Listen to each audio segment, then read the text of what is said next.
ETF index mutual funds నేర్చుకుని stock మార్కెట్లో రాణించాలనుకుంటున్నారా? వెంటనే ఈ నెంబర్కి కాల్ చేయండి.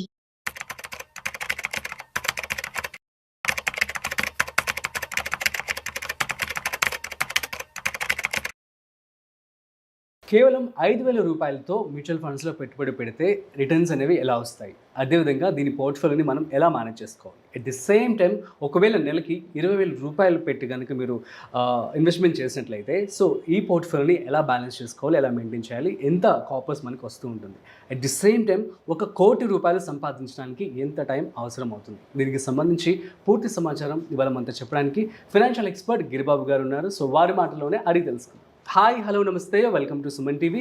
నేను మీ Rajeev Pasupuleti. So let start. Hi sir, నమస్తే. నమస్తే అండి. సార్, క్వశ్చన్ విన్నారు కదా. సో 5,000 రూపాయలు, అదే 10,000 కూడా తీసుకుందాం, 20,000 రూపాయలు. సో వీరు ఎవరైతే మ్యూచువల్ ఫండ్స్ పెట్టుబడి పెడుతూ ఉన్నారో వాళ్ళ పోర్ట్ఫోలియోని ఎలా మేనేజ్ చేసుకోవాల్సి ఉంటుంది, అట్ ది సేమ్ టైం ఎటువంటి రిస్కులు ఉంటాయి, అండ్ ఆల్సో 1,00,00,000 రూపాయలు కనుక సంపాదించాలి అనుకున్నట్లయితే సో ఎట్లా మేనేజ్ చేసుకోవాలి, ఎలా బ్యాలెన్స్ చేసుకొని మనం పెట్టుబడి పెట్టుకోవాల్సి ఉంటుంది. యాక్చువల్గా చాలా మంది నాకు ఫోన్ చేసి ఒక క్వశ్చన్ అడుగుతుంటారు, మ్యూచువల్ ఫండ్ మినిమం ఎంత పెట్టాలి, 5,000 పెట్టొచ్చా, 3,000 పెట్టొచ్చా అని అడుగుతుంటారు. సో వాళ్ళకి ఒకటే ఆన్సర్ చెప్తాను నేను, మీరు ఎంత పెట్టాలి కాదు, ఈ డబ్బులు ఏ పర్పస్, ఎప్పుడు కావాలి, ఎంత కావాలి. అప్పుడు గిరిబాబు గారి దగ్గర నుంచి మీరు డైరెక్ట్ ఆన్సర్ ఎక్స్పెక్ట్ చేయమాకండి, పిచ్చి ఉంటారు వాళ్ళకి. సో నార్మల్గా చాలా మంది ఏమడుతుంటారు అంటే, నేను ఒక 3,000 పెట్టొచ్చా, మినిమం ఎంత అడుగుతుంటారు. నువ్వు మినిమం ఎంత కాదు, సో నీకు రేపు పొద్దున ఈ డబ్బులు ఏ పర్పస్ కోసం అవసరం అయితే, ఎప్పుడు కావాలి, ఎంత కావాలి, ఈ 3 క్వశ్చన్స్కి ఆన్సర్ ఉంటే ఎంత పెట్టొచ్చో అర్థమవుతుంది. నేను ఎగ్జాంపుల్ ఒకటి చెప్తాను. ఇప్పుడు నార్మల్గా నాకు ఒక ఎన్జీ రంగ అగ్రికల్చర్లో ఒక మేడం రీసెంట్గా నాకు కనెక్ట్ అయ్యారు. సో తను రిటైర్ అయ్యారు. ఇప్పుడు ఆమె చెప్తుంది నాకు 35 years back when she joined in university as a normal ఒక టీచర్గా లెక్చర్గా జాయిన్ అయినప్పుడు ఆమెకు ఒక ఎల్ఐసి ఏజెంట్ కలిసి, మేడం మీ శాలరీ 1,100 రూపాయలు వస్తుంది కదా, ఇప్పుడు అందులో 250 రూపీస్ పర్ మంత్, అంటే సంవత్సరానికి 3,000 రూపాయలు మీరు చేయండి, మీకు ఒక రిటైర్మెంట్ టైంలో మీకు దగ్గర 3 లక్షల రూపాయల దాకా వస్తుంది, చాలా పెద్ద మొత్తం వస్తుంది రిటైర్ అయినప్పుడు. ఆ 3 లక్షలతో మీరు బిందాస్గా ఉండొచ్చు. ఇప్పుడు మీరు 250 రూపీస్ పర్ మంత్ సేవ్ చేయండి అంటే మా శాలరీయే 1250 అరౌండ్ 30 లోపే ఉంది. దాంట్లో 250 రూపీస్ అంటే ఆల్మోస్ట్ ఇట్స్ 1/5 సాలరీ. అయితే ఆమె ఏం చేసిందంటే, సరే నాకు రిటైర్మెంట్ కార్పస్ ఉంటుంది కదా అనే అవసరంతో అని చెప్పేసి 250 రూపీస్ ఆమె ఎవ్రీ మంత్ కంట్రిబ్యూట్ చేసింది ఎల్ఐసి పాలసీ కోసం చేసింది. దాన్ని మంత్లీ, క్వార్టర్లీ, తర్వాత ఇయర్లీ పే చేసింది. ఇంకా చిన్న అమౌంటే కదా, పోన్ ఈజీ అయిపోయింది పే చేయడం. ఫస్ట్లో 1,100 సాలరీ ఉన్నప్పుడు 250 ఇస్ అ బిగ్ మనీ. తర్వాత 10,000 సాలరీ, 20,000 సాలరీ అయినప్పుడు 250 నథింగ్ కదా. దానికి మంత్లీ నుంచి క్వార్టర్లీ, యాన్యువల్ మార్చేసుకున్నారు. 30 years అయిపోయింది. Now she retired. ఆయన చెప్పినట్టే 3 లక్షల చిల్లర వచ్చింది మంత్లీ ఇన్కమ్. కానీ she not at all happy. కారణం ఏంటంటే, ఇప్పుడు ఆమె salary 2.75 lakh take home. Retire అయ్యేప్పుడు ఆమె సాలరీ 2.75. ఆమె డ్రైవర్కి ఇచ్చే సాలరీ 25,000 రూపాయలు. సో ఆ 3 లక్షల రూపాయలు వస్తే ఏం మూలకి అవుతుంది, అది సరిపోద్దా?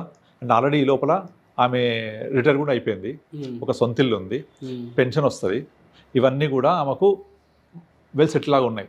కానీ ఆమె ఏమంటారంటే, ఈ 3 లక్షల గురించి నాకు ఇబ్బంది లేదు, కానీ నేను స్టార్ట్ చేసినప్పుడు నేను ఏదైతే 250 కంట్రిబ్యూట్ చేశానో monthly, that was very very big money for me at that time. ఆ రోజు కనుక ఆ 250 రూపీస్ నేను ఈ పాలసీ కోసం కాకుండా నేను ఒక మంచి శారీ కొనుక్కుంటే నాకు చాలా ఆనందం కలిగేది. ఆ శారీ కొనుక్కోవాలంటే అమ్మో ఎక్కడ పాలసీ మిస్ అయిపోద్దో కట్టడం, కనుక శారీ బంద్, సాక్రిఫైస్. పిల్లలకు బట్టలు కొనాలంటే పాలసీ డబ్బులు సరిపోవు, 500 రూపాయలు కట్టాలి 2 నెలల్లో. అదే 500 పెడితే పిల్లల బట్టలు వస్తాయిగా, కానీ పిల్లల బట్టల కంటే పాలసీ ఇంపార్టెంట్. దాన్ని అలా డెడికేటెడ్గా, రిలీజియస్గా కట్టుకుంటూ వచ్చా. కానీ ఆ రోజు కట్టకుండా నేను కనుక ఆ 250 రూపాయలు ఒక మంచి శారీ కనుక్కుంటే వచ్చే ఆనందం ఇవాళ నాకు 3 లక్షల రూపాయలు వచ్చినప్పుడు ఏమాత్రం కూడా లేదు. అయ్యో, కనుక this is no way helpful for me. చాలా ప్రాక్టికల్గా మాట్లాడారు. సో నాకు తర్వాత నన్ను చాలా నా థాట్ ప్రాసెస్ మార్చేసింది. కరెక్టే కదా అది, 100% రైట్. ఎందుకంటే ఆ రోజు 250కి ఉన్న ఇంపార్టెన్స్, వాల్యూ ఈరోజు 3 lakhsకి లేదు. కనుక ఎవరైనా నాకు ఫోన్ చేసి నేను 2,000 రూపాయలు, 3,000 రూపాయలు ఎస్ఐపి చేస్తా అంటే ఏం చెప్తే తెలుసా, మీరు ఓ పని చేయండి, ఆ 3,000 రూపాయలు పెట్టి నెలకొకసారి మీ వైఫ్, 2 పిల్లలు ఉంటే 4 కలిపి సినిమాకి వెళ్ళండి, మధ్యలో మీ అబ్బాయికి పాప్కార్న్ కొనియండి, అక్కడ నుంచి ప్లే యార్డ్ ఉంటుంది మాల్స్లలో, ఒక 600 రూపాయల కార్డు ఉంటుంది, ఆడిపించుకోండి వాళ్ళని, అక్కడ 2,000 ఖర్చు అయిపోతాయి. అక్కడ నుంచి రెస్టారెంట్కి వెళ్ళండి, ఇంకో 2,000 ఖర్చు అవుతాయి. క్యాబ్లో వెళ్ళండి, కార్ లేకపోతే వెళ్ళి అక్కడ నుంచి తినేసి ఇంటికి వెళ్ళండి, మొత్తం కలిపి ఒక 4,000-5,000 ఖర్చు అవుతాయి. బట్ ఎంత ఆనందం వస్తుంది ఫ్యామిలీతో ఒక డే స్పెండ్ చేస్తే, ఎంత ఆనందం ఉంటుంది. దీని అర్థం అంత వేలైతే అసలు పెట్టద్దు ఇన్వెస్ట్మెంట్. ఎగ్జాక్ట్లీ. అయితే ఇప్పుడు ఇక్కడ ఏమవుతుందంటే 5,000 రూపాయలు నేను మా ఫ్యామిలీతో స్పెండ్ చేసి పొందే ఆనందం కంటే 5,000 నేను సేవ్ చేస్తా, ఈ 5,000 రూపాయలు ఎవ్రీ మంత్ సేవ్ చేస్తూ పోతా. ఒక 5 ఏళ్ల తర్వాత ప్రతి 5,000 10,000 అవుతుంటుంది కదా. అప్పుడు అవసరమైతే విత్డ్రా చేస్తే మళ్ళీ 5 ఏళ్ల తర్వాత ఇదే ఆనందం పొందాలంటే ఇదే 10,000 ఖర్చు అవుతుంది. సో అర్థమవుతుందా? ఈ 5,000 ఇవాళ పెడితే వచ్చే ఆనందం 5 ఏళ్ల తర్వాత ఇదే 5,000 రూపాయలు పెరిగి పెద్ద అయిన తర్వాత మనకు 5 ఏళ్ళకి డబల్ అయితే మళ్ళీ అప్పుడు 10,000 రూపాయలతో ఇదే ఆనందం వస్తుంది. So what you are making in that investment? Nothing. మీకు ఏ పర్పస్ సర్వ్ అవుతుంది? సో మీ పర్పస్ సర్వ్ అవ్వకుండా చేసే ఇన్వెస్ట్మెంట్ ఏది కరెక్ట్ కాదు. ఇక్కడ ఇంకో ప్రాబ్లం ఏంటి తెలుసా? ఇప్పుడు 5,000 రూపాయలు 3,000 రూపాయలు సేవ్ చేస్తారు. ఈ 5,000 రూపాయలు చేస్తే సంవత్సరానికి 2,000 రూపాయలు తీసుకుని సంవత్సరానికి 24,000, 2 ఇయర్స్కి 48,000. ఎంత పెరుగుతుంది అది? ఒకవేళ 15% తీసుకున్నా కూడా మహా అయితే 5,000 మించి రాదు. సో వాళ్ళకి ఏమనిపిస్తుంది, అరే 2 ఇయర్స్ అయిపోయింది, నేను 48,000 పెట్టినా నాకు ఒక 5,000 వచ్చింది, వేస్ట్ అని చెప్పేసి తీసి పడేస్తుంటారు. ఇక ఏ చిన్న అవసరం వచ్చినా ఫస్ట్ ఇదే కనిపిస్తుంది. మ్యూచువల్ ఫండ్స్కి పెద్ద శత్రువు ఏంటంటే లిక్విడిటీ. ఇక ఏ చిన్న అవసరం వచ్చినా 20,000 మిగిలినాయి కనబడుతున్నాయి, 30,000 తీస్తారు. ఇప్పటిదాకా నేను 3,000 2,000 రూపాయలు పెట్టిన వాళ్ళని కొన్ని 100 మంది చూసా, ఒక్కరంటే ఒక్కరు కూడా దాన్ని ఒక 2-3 ఇయర్స్ కంటిన్యూ చేసిన వాళ్ళే లేరు. చేస్తే అవుతుంది, పెద్ద వాల్యూ అవుతుంది, నో డౌట్ అందులో. కానీ కంటిన్యూ చేయరు. వాళ్ళ థాట్ ప్రాసెస్ దానికి అనుగుణంగా ఉండదు. వాళ్ళు 2 ఏళ్ళు మ్యూచువల్ ఫండ్ ఏంటంటే 2 ఏళ్ళు 3 ఏళ్ళ ప్రోడక్ట్ కాదు ఇది. కనీసం 5 ఏళ్ళు 10 ఏళ్ళు చేస్తేనే కనిపిస్తుంది. వాళ్ళకి ఆ ఎమోషన్స్ ఉండవు, వాళ్ళకి ఆ ఓపిక ఉండదు, ఆ కన్విక్షన్ ఉండదు, ఆ విజిబిలిటీ ఉండదు, విజన్ ఉండదు. దీనివల్ల ఒక 2 ఏళ్ళు 3 ఏళ్ళ తర్వాత 40,000 కాగానే పెద్ద ఖర్చు వస్తుంది. ఫస్ట్ ఇదే తీసేస్తారు. ఇంకా ఎక్కడ పర్పస్ సర్వ్ అవుతుంది? సో ముందుగా ఇన్వెస్ట్మెంట్ చేసేటప్పుడు ప్రీ డిఫైన్డ్ గా ఫిక్స్ అయిపోవాలి. ఎగ్జాక్ట్లీ.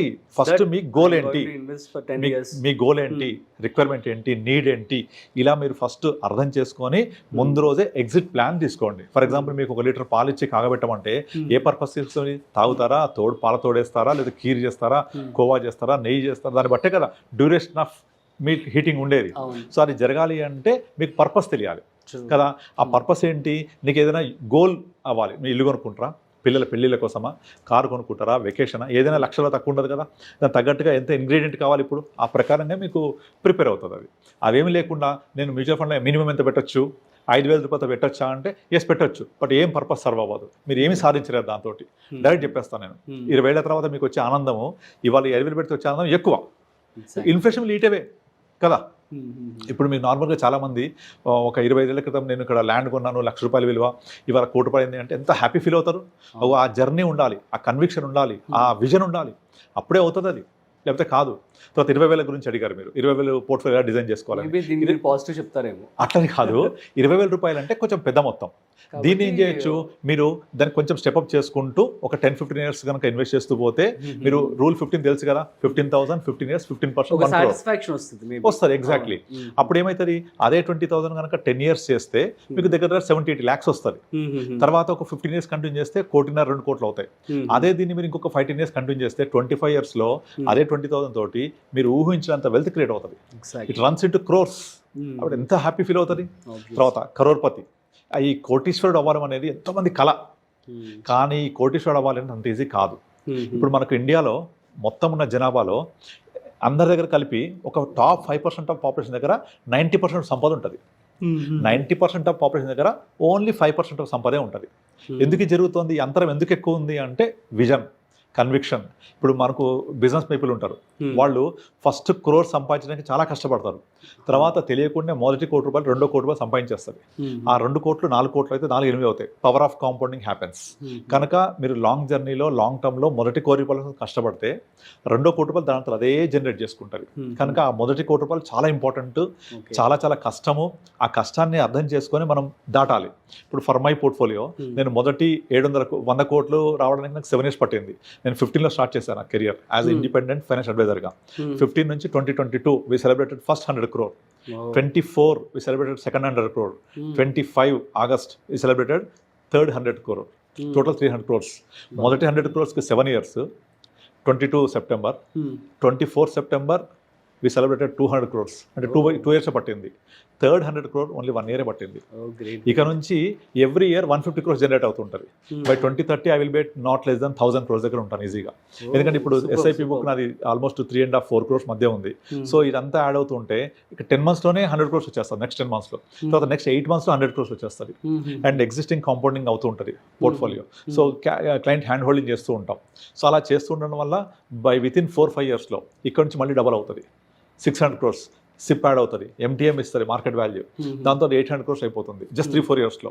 సో 2030 వరకల్లా 1000 crores is just a number, will cross that. చూసారా power of compounding? This is for everyone. కనుక 20,000 పోర్ట్ఫోలియో తోటి మీరు ప్రాపర్గా ప్లాన్ చేసుకుంటే కొన్ని కోట్లు బిల్డ్ చేయొచ్చు. బట్ 5,000 2,000 తోటి ఏమీ కాదు, మీరేం చేయలేరు. దాని బదులు మీ ఫ్యామిలీని తీసుకొని సినిమాకి వెళ్ళండి, హ్యాపీగా ఆనందిస్తారు మీరు. కనుక ఇప్పుడు అంతెందుకు మీకు ఒక 1,00,000 రూపాయలు ఇచ్చి అల్మార్లో పెడితే ఒక 5 years తర్వాత 1,00,000 రూపాయలు తీస్తే ఎంత ఉంటుంది దాని వాల్యూ? సగం అయిపోద్ది. సగం అయిపోద్ది. ఇవాళ 1,00,000 రూపాయలతో ఇస్తే కొనగలిగే వస్తువులు 5 years తర్వాత అదే 1,00,000 రూపాయలకు వస్తాయా? రావు కదా. సో ఆటోమేటిక్గా 1,00,000 క్వాంటిటీ ఉంటుంది, but quality will reduce half. కనుక ఇన్ఫ్లేషన్ ని బీట్ చేయాలి. సో కనుక ఒక 20-30 ఏళ్ల క్రితము 250-300 రూపాయలకి విలువ ఉంది, ఇవాళ లేదు. సో ఎంత పెడుతున్నా ఎంత అవుతుంది, నాకు ఏ పర్పస్కి పనికి వస్తాయి మొదట చెప్పానా? అలాగే ఆలోచించాలి. కనుక ఈ ఊరికి 2,000-3,000తో సాధించేది ఏం లేదు, ఏం చేయలేరు. ఒకవేళ నేను అయినా సరే పెడతాను అంటే దానికి నేను చెప్తానంటే ఫస్ట్ ఇన్కమ్ అర్నింగ్ కెపాసిటీ పెంచుకోండి. ఫస్ట్ మీరు బ్యారియర్ నుంచి బయటకు రండి. బయటకు వచ్చి సంపాదించి ఒక 20,000-30,000 సంపాదించిన తర్వాత ఆలోచన చేయండి. లేకపోతే మీరు ఆ స్ట్రగుల్లో ఉంటే ఆ స్ట్రగుల్కే ఈ సేవింగ్స్ కూడా పోతూ ఉంటాయి. మీరు ఏం చేయలేరు దాన్ని. ఇది ప్రాక్టికల్గా చెప్తున్నాను నేను. మన కొంతమంది ట్రోల్ చేయొచ్చు మనల్ని, ఏంటి అయితే ఇక 2,000 రూపాయలు వాళ్ళు చేయొద్దా, 2,000 రూపాయలు చేయొద్దా, ఇక నాకు ఇన్కమ్ 10,000 ఉంటే ఎట్లా చేయాలంటే ఫస్ట్ ఆఫ్ ఆల్ 10,000 ఉంటే నువ్వు చేయలేవు. ప్రాక్టికల్లీ నేను చూశాను, అది జరుగుతుంది. మీరు ఫస్ట్ సంపాదించే మార్గం పెంచుకొని సంపాదించడంలో దృష్టి పెట్టి సంపాదించాక సేవ్ చేయండి. అంతేగాని నేను సేవ్ చేస్తా సంపాదన లేదు అంటే వర్కౌట్ కాదు అది. First earn, then save, proper amount, proper plan.